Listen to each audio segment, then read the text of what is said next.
कुरुक्षेत्र में नए bus stand के सामने बने डंपिंग जोन को लेकर दुकानदारों का गुस्सा फूट पड़ा। नाराज व्यापारियों ने कचरे से भरे डंपरों को सड़क पर रोक दिया, जिससे कुछ देर के लिए जाम की स्थिति बन गई। दुकानदारों का कहना है कि डंपिंग जोन की बदबू से उनका कारोबार बुरी तरह प्रभावित हो रहा है और कई बार शिकायत के बावजूद कोई समाधान नहीं निकला। आरोप है कि प्रशासन और जनप्रतिनिधियों से कई बार डंपिंग जोन को हटाने की मांग की गई, लेकिन अब तक कोई कार्रवाई नहीं हुई है।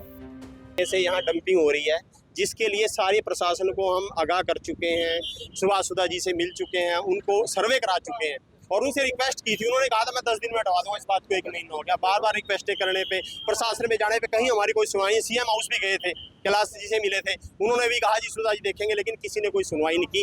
रोज यहाँ 50 बच्चे बीमार होके जा रहे हैं जी। आसपास हॉस्पिटल है, बस स्टैंड है, 50 मीटर दूर है, देखो मेन रोड से। वहाँ आप जाके देखो, उसका एक बार वीडियो बना के दिखाओ आप।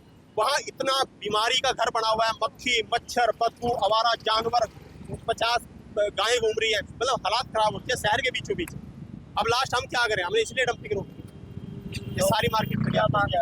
हमारी मांग है डंपिंग बंद की जाए, हमें और क्या लेना है। पुलिस प्रशासन से आप पूछ के देखो, मतलब ये खुद बताइए खुशबू कैसी आ रही है। इनसे पूछो आप, एक बार ये खड़े हैं, खुशबू पूछो, बदबू यहाँ पूरे शहर के अंदर ही गिर रही है, छोटे शहर के अंदर ही पूरे आधा शहर पर इन्होंने बीमार कर रखा है। हम यहाँ पास में, हमारी भी यही मार्केट है, हम भी यही रहते हैं, सूंघ सूंघ के पागल हो लिए हैं। ठीक है जी, अब ये तो जोर लगा नहीं रहे, तुम खुद बैठ के देख रहे, बाकी देखो जो होता है।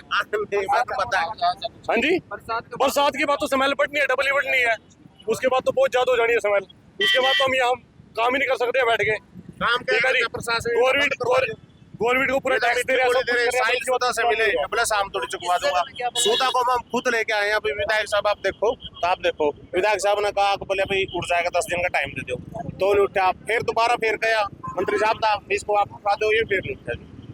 ये यहाँ कम से कम जो 4 बच्चे पढ़ने आते हैं और इतनी बदबू है ना, एसपी साहब की थोड़ी बदबू जाओ, कोई नहीं सुनाई करे, पोर्ट थोड़ी बदबू जा रही प्रशासन की। अगर यही काम है ना जो यहाँ और हमारे पास, यही काम सेक्टर 3 में सीएम के पास हो जाए, 2 दिन में पागल हो जाएगा, वो सारा साफ हो जाएगा। यहाँ नहीं होता, यहाँ कुछ नहीं होता है।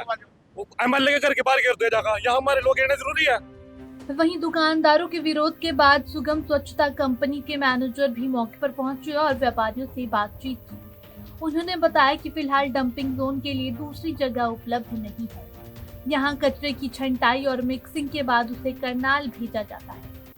मैनेजर ने कहा कि कचरा 24 घंटे के अंदर यहाँ से हटा दिया जाता है और बारिश के दिनों में यहाँ कचरा नहीं डाला जाता।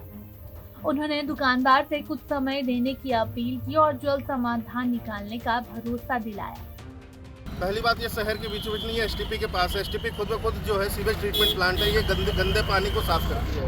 वहाँ पे जितने भी कूड़ा गिरता है, करीबन 125 से 130 टन पर डे, ये 24 घंटे के साइकिल में ये उठ के करनाल प्लांट प्रोसेसिंग के लिए चला जाता है। अभी जो आप कह रहे हो बदबू हो रही है, इतनी नहीं है, ये हल्की बारिश की वजह से ये बदबू हो रही है। और ये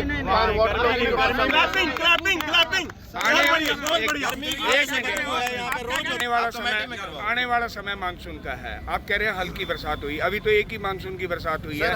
आने वाला जो समय है, अगला जो पूरा हफ्ता है, पूरा बरसात का है। तो सर मैं बता रहा हूँ, जिस दिन बरसात हुई उस दिन ये पूरी तरह ये डंपिंग बंद थी। मैं पूरी रात मलबे गिरा के, मिट्टी गिरा के हमने रास्ता बनाया। आज आप देख सकते हो ये रास्ता बेहतर है, ताकि ट्रांसपोर्टेशन अच्छे हो। ताकि हमारे बारिश में भी ना रुके डंपिंग, बारिश में भी पक्का काम कर दिया। आप कह रहे। जैसे ही पुलिस को जाम की स्थिति की सूचना मिली तो पुलिस मौके पर पहुंच गई और दुकानदारों को समझाने के बाद यातायात को सुचारू रूप से शुरू किया गया। मार्केट है, इसकी बैक साइड में डंप है कूड़े का, तो इनका काफी दिन से कमेटी के साथ वो इसको यहाँ पे ना गिरने का वो चल रहा है। तो आज इन्होंने मार्केट में इकट्ठे होकर बीच में इनके व्हीकल रखवा दिया, सड़क के बीच में खड़े कर उनसे रिक्वेस्ट करके हमने उनको साइड में किया है, ताकि रोड जाम ना हो, पब्लिक का काम ठीक प्रकार से चल सके, यातायात सही प्रकार से चल सके। और उनके अधिकारियों को सूचित किया है, उनसे आके बातचीत करें। बहरहाल दुकानदारों का साफ कहना है कि अगर जल्द डंपिंग जोन नहीं हटाया गया तो वे बड़ा आंदोलन करने को मजबूर हो जाएंगे। पंजाब केसरी टीवी के लिए कुरुक्षेत्र से अशोक यादव की रिपोर्ट।